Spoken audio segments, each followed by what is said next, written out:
This couple installed a big solar system so they could power their home and generate excess electricity to sell to the grid. To cut down the energy bill and possibly to bring it to zero, so we oversized the system for that reason. So what's the deal?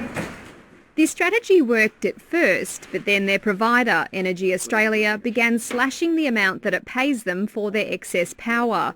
From October, it will again cut feed-in tariffs for 170,000 households. It changes completely all the plans that we have made in terms of the return of the investment that we've done. The energy retailer and its peak body say that feed-in tariffs are falling as cheap energy floods the market. We've got so many renewable generation systems coming online.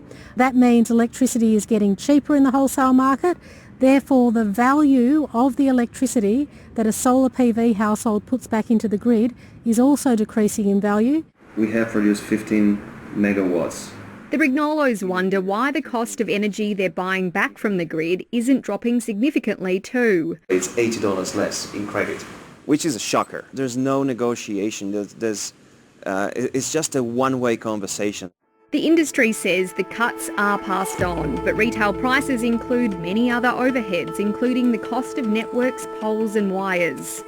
More than 2.6 million Australian homes now have solar panels, but far fewer have battery systems to store their excess power. And that is changing as price-sensitive consumers weigh up their options. Single-phase property, That's right. full home backup. Full home backup. Excellent. Each time that we see a change in feed-in tariffs or a proposed change, even from a federal body, we see a real uptick in customer inquiries. Exclusive data from the nation's biggest battery installer shows a 186% spike in customer inquiries after a so-called sun tax was proposed, and even more interest when solar reforms were announced. Energy economists say the trend towards battery storage has a downside for power companies.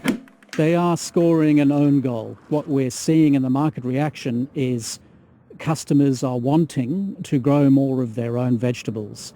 And when you're selling vegetables wholesale, you don't want your customers to do that. Absolute perfection. That was very satisfying. Yes. Very nice, very clean, looks the part.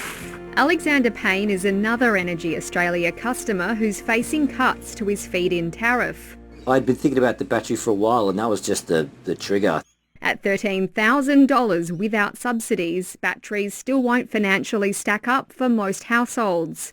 But for Alexander, it is an investment he's willing to make. That power that's being generated by the solar panels is just worth so much more to me than it is to the power company. Power that's now being controlled by the people.